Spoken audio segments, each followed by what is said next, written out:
Salut, c'est William de NR Group. Aujourd'hui, on va parler pourquoi on échoue tout le temps et pourquoi en fait ça risque pas d'évoluer si on ne change pas certaines choses tout de suite. Bien entendu, le sujet du jour c'est la diaspora afro-caribéenne échoue tout le temps et tu vas savoir pourquoi si on ne change pas ces choses-là qui nous pourrissent notre avenir et notre esprit.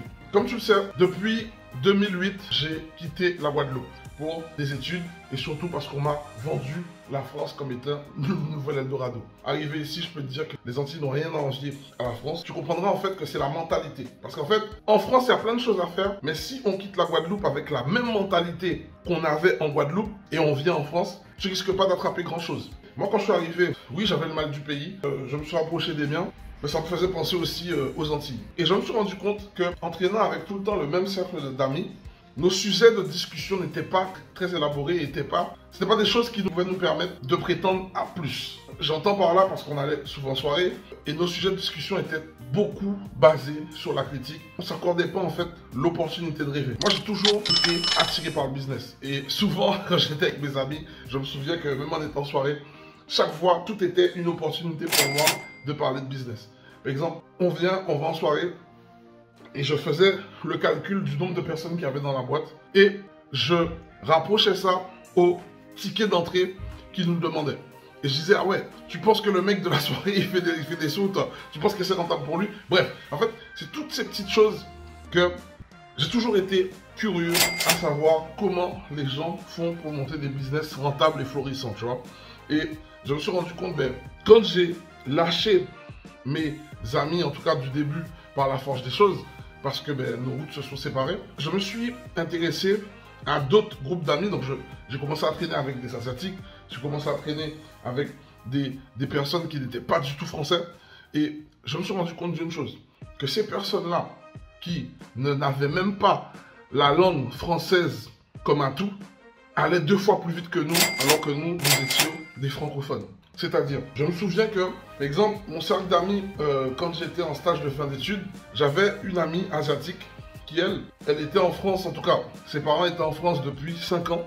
Pendant ces 5 années que ses parents étaient en France, ils avaient déjà eu le temps de monter un business, ils avaient acheté un café. Elle était sur le point d'acheter son appartement. Et en fait, cette approche qu'ils avaient avec le business, je me suis rendu compte que c'était pas la même pour nous. Nous, à chaque fois qu'on essayait de penser business entre nous, il y a toujours un ami qui te dit, mais non, mais arrête de penser comme ça, c'est pas pour toi, tu penses vraiment que tu vas y arriver. En fait, c'est des moqueries, des réflexions qui t'empêchent, en tout cas, si tu n'es pas fort de caractère, qui te font te détourner de tes objectifs.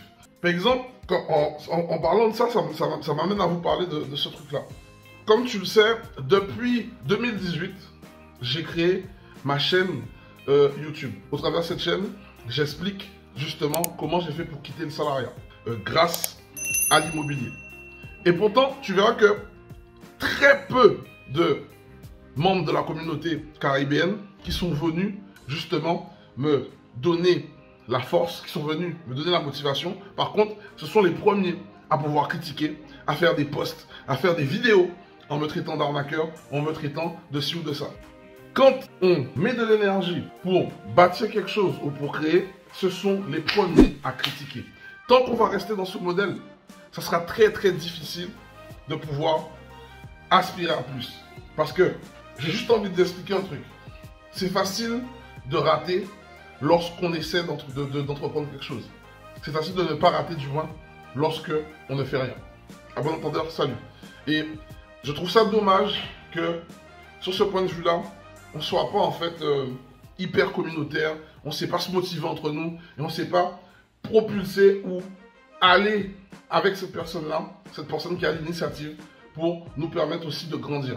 Ça, c'est le numéro 1. Le numéro 2, c'est qu'on a la politique du feng shui. Dès qu'il y en a un qui réussit un tout petit peu, j'ai l'impression que les gens, ils attendent que ça dans un coin de la rue pour pouvoir lancer des attaques et faire en sorte que ce que la personne est en train d'entreprendre, ils veulent le briser jusqu'à plus l'on entende parler. Ce sont des façons de faire qui, inconsciemment, vous vous rendez pas compte.